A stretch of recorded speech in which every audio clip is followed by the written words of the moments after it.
అదే మీరు కాంగ్రెస్ వాళ్ళకు ఓటేస్తే కౌన్సిలర్ ఎవరున్నా మీ సత్యన్న మీ గల్లీకి వస్తాడు, ఆడ నిలబడి మోరీ తీపిస్తాడు, మీ సైడ్ డ్రైన్ కట్టిస్తాడు, మీ రోడ్డు వేపిస్తాడు, మీ బైపాస్ రోడ్డు తెప్పిస్తాడు, మీ లక్ష్మీ నరసింహస్వామి గుడికి నిధులు తీసుకొస్తాడు, మీ సమ్మక్క సారలమ్మకు కావాల్సిన రోడ్లు వేపిస్తాడు, గోదావరి పుష్కరాలను బ్రహ్మాండంగా ఈ ప్రాంతంలో పూర్తి చేస్తాడు. ఏమన్నా కావాలంటే మీరు సత్యన్నను కలిస్తే సత్యన్న సీదా తెలంగాణ రాష్ట్ర ముఖ్యమంత్రి దగ్గరకు వస్తాడు. నాకు సత్యన్నకున్న మిత్రత్వం మీకు అందరికి తెలుసు కదా. నేను ముఖ్యమంత్రిగా కాదు, మున్సిపల్ మంత్రిని కూడా నేనే. మున్సిపల్ మంత్రినే కాదు, మీ సత్యన్నకు అత్యంత ఆప్తున్న సంగతి మీకు అందరికీ తెలుసు కదా. ఇవాళ మీ గల్లీలో మోరీ పనికి కావాలంటే సీదా ముఖ్యమంత్రి దగ్గరకు వచ్చి చేయి పట్టుకొని నాతో సంతకం పెట్టించే శక్తి ఇవాళ గండ్ర సత్యన్నకున్న మాట వాస్తవం కాదా? ఇవాళ మీ గల్లీ అభివృద్ధి చేసుకోవాలంటే మీ గండ్ర సత్యన్న మీకు కావాలి, కానీ ఎర్రవల్లి ఫామ్ హౌస్లో బోర్ల బొక్కలు వండుకునే కేసీఆర్ వస్తాడా, ఢిల్లీలో ఉండే మోడీ వస్తాడా? అసలు అడిగేటోనికి సిగ్గని ఉండాలి. వినేటోడు చెవిటోడు అయితే చెప్పేటోడు మహాభారతం అంత ఇంత పొడుగు చెప్తాడు. మనల్ని చెవిటోళ్ళు అనుకుంటారు బీజేపీ వాళ్ళు, బీఆర్ఎస్ వాళ్ళు. 10 ఏళ్ళు ముఖ్యమంత్రి ఉండి మన భూపాలపల్లిలో బైపాస్ రోడ్డు తేలేదు. 3 సార్లు ప్రధానమంత్రి అయిన మోడీ ఏనాడని భూపాలపల్లికి వచ్చిండా? కేసీఆర్ను మోడీను చూసి ఓటేస్తారంటే మోసపోతాము, గోసపడతాం. మీ గండ్ర సత్యన్నను చూడండి, మీ గల్లీలో ఉండే కౌన్సిలర్లను చూడండి, మీ మున్సిపల్ శాఖ మంత్రిని చూడండి, మీ సోదరుడు తెలంగాణ రాష్ట్ర ముఖ్యమంత్రిని చూడండి. నేను పనిచేసేది, సంతకం పెట్టేది నేను, నిధులు ఇచ్చేది శ్రీధర్ బాబు గారు, మమ్మల్ని ఇద్దరిని సమన్వయం చేసి పని చేయించుకునేది గండ్ర సత్యన్న. అందుకే భూపాలపల్లె కాదు, వరంగల్ జిల్లాలో ఈరోజు నేను ఒక్క మాట చెప్పదలుచుకున్నా. గాడ కాగితం ఉన్నది ఇక్కడ, ఎన్ని పైసలు ఇచ్చినావు మున్సిపాలిటీలో? ఇక్కడదే ఇలా నోటు ఉండే కదా. మున్సిపాలిటీ లెక్క తెచ్చిన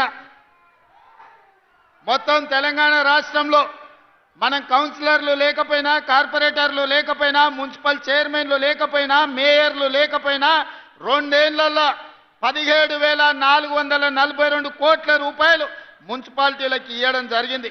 కేవలం ఉమ్మడి వరంగల్ జిల్లాకే 6,116 కోట్ల రూపాయలు వరంగల్ అండర్ గ్రౌండ్ డ్రైనేజీకి, అదేవిధంగా భూపాలపల్లి మున్సిపాలిటీకి 92 కోట్లు, పరకాల మున్సిపాలిటీకి 52 కోట్లు, అదేవిధంగా గ్రేటర్ వరంగల్ మున్సిపల్ కార్పొరేషన్కి 5,287 కోట్లు, జనగామ జిల్లాలో జనగామకు 82 కోట్లు, స్టేషన్ గన్పూర్కి 50 కోట్లు, మహబూబాబాదుకు 121 కోటి, అదేవిధంగా డోర్నకల్కు 49 కోట్లు, మర్పడకు 51 కోటి, తొర్రూరుకి 51 కోటి, కే సముద్రానికి 61 కోటి, ములుగు మున్సిపాలిటీకి 15 కోట్లు, నర్సంపేటకు 149 కోట్లు, వర్ధన్నపేటకు 52 కోట్లు, మొత్తము 6,116 కోట్ల రూపాయలు ఉమ్మడి వరంగల్ జిల్లా మున్సిపాలిటీలకు ఇవాళ మనం నిధులు ఇచ్చినాం. ఇవన్నీ పనులు చేసుకోవాలంటే కౌన్సిలర్ మనోడై ఉండాలి.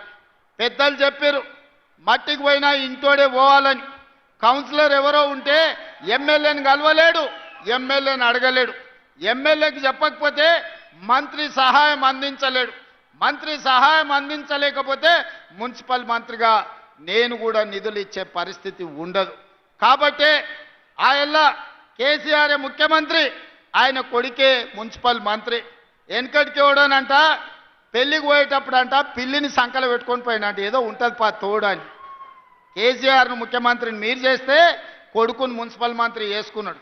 అయ్యో కొడుకుకు మంత్రి ఇస్తే మరి అల్లుడు అలుగుతాడని ఆయనకు హరీష్ రావుకో మంత్రి ఇచ్చిండు. అయ్యో అల్లుడికి ఇస్తే మళ్ళీ బిడ్డ అలుగుతుంది ఇంటికి రాదని చెప్పి బిడ్డకు కూడా ఎంపీ చేసిండు, ఎమ్మెల్సీ చేసిండు. మళ్ళీ ఇంతమందికి ఇచ్చిన మందులో సోడా పోస్తాయని సంతోష్ రావు అని ఉంటాడు సడకుని కొడుకు, గాయనకు కూడా రాయసాబ్ ఇచ్చిండు. ఇంటిల్లి పాదికి పదవులు ఇచ్చుకున్నాడు తప్ప మన ఊరికేమన్నా నిధులు ఇచ్చిండా ఒక్కసారి ఆలోచన చెయ్యండి. కాబట్టి కేటీఆర్ మున్సిపల్ మంత్రి అయిందంటే వెనకటికి ఎవరో చెప్పారు తిక్కలోడు తిరణాలకు పోతానంట, ఎక్కనిక దిగనికనే సరిపోయిందంటే ఏం చూసింది లేదు, ఏమి తెచ్చింది లేదు. తిక్కలోడు తిరునాళ్ళ కథ ఉంది కేటీఆర్ మున్సిపల్ శాఖ మంత్రిగా. ఏనాడన భూపాలపల్లికి వచ్చి ఏం కావాలని అడిగినాడా? తెచ్చిండా? అందుకే ఇవాళ అసలుకు నకిలీకి పోటీ. ఆయన గండ్రనే ఈయన గండ్రనే, కానీ ఇది అసలు గండ్రా, అది నకిలీ గండ్రా. ఇది నమ్మకం ఉన్న గండ్రా, అది నమ్మితే మోసం చేసే గండ్రా. ఆ ఎల్ల మీరు గెలిపిస్తే మీ గుండెల మీద దాన్ని శత్రువు సంఖలో చేరిండు. అట్లాంటి నకిలీకి అసలుకి ఈరోజు భూపాలపల్లిలో పోటీ జరుగుతుంది. కాబట్టి మిత్రులారా, ఇవన్నీ ఒకెత్తైతే నిన్న మన కిషన్ రెడ్డి మాట్లాడుతున్నాడు. మొన్ననే నేను చెప్పిన, నన్నేదో రేవంత్ ఉద్దీన్ అంటే నాకేం బాధ లేదయ్యా. యాదవులు రేవంత్ యాదవ్ అన్నారు, బుదిరాజులు రేవంత్ ముదిరాజు అన్నారు, గౌడ్లు రేవంత్ గౌడ్ అన్నారు, మాదిగలు రేవంత్ మాదిగ అన్నారు, మా సీతక్క రేవంత్ అన్న మా కోయ బిడ్డ మా సమ్మక్క సారలమ్మ చేసిండని చెప్పిండ్రు. ఇట్లా ఎవరికి వాళ్ళు నన్ను వాళ్ళ సామాజిక వర్గంలోనే కాదు వాళ్ళ కుటుంబ సభ్యులుగా భావించరు.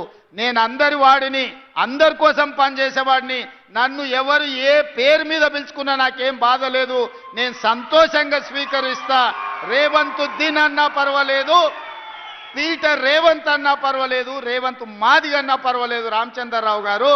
కానీ నీ పక్కలో ఉన్న కిషన్ రెడ్డి ఉన్నాడు కదా, ఆయన కల్వకుంట్ల కిషన్ రావుగా మారి కేసీఆర్ కేటీఆర్ని అరెస్టు చేయకుండా ఆపుతున్నాడు కదా, గాదాని సంగతి చెప్పమని నేను అడిగితే కిషన్ రెడ్డి అంటుండు, నేనేమన్నా ముఖ్యమంత్రినా, నేను ఎట్లా అరెస్టు చేస్తాను.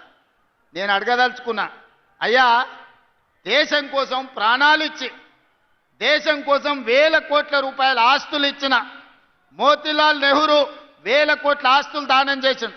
పండిత్ జవహర్లాల్ నెహ్రూ 10 ఏళ్ళు స్వతంత్రం కోసం జైల్లో ఉన్నాడు. మహాత్మా గాంధీ ఈ స్వతంత్రాన్ని కాపాడడానికి ప్రాణాలు ఇచ్చిండు. ఇందిరాగాంధీ ఈ దేశం కోసం రక్తం చిందించింది.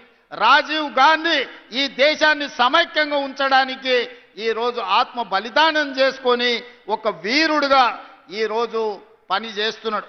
అలాంటి వారసత్వం 1000 కోట్ల ఆస్తులను పేదల కోసం దానం చేసిన సోనియా గాంధీ, రాహుల్ గాంధీ గారిని సిబిఐ కేసుల పేరు మీద, ఈడీ కేసుల పేరు మీద రోజుల కొద్దీ ఢిల్లీ వీధుల్లో నడిపించి సర్వం త్యాగం చేసిన గాంధీ కుటుంబాన్ని అవమానించిన సిబిఐ ఈడీ మీది కాదా, మీ మోడీది కాదా అని నేను అడుగుతున్నా.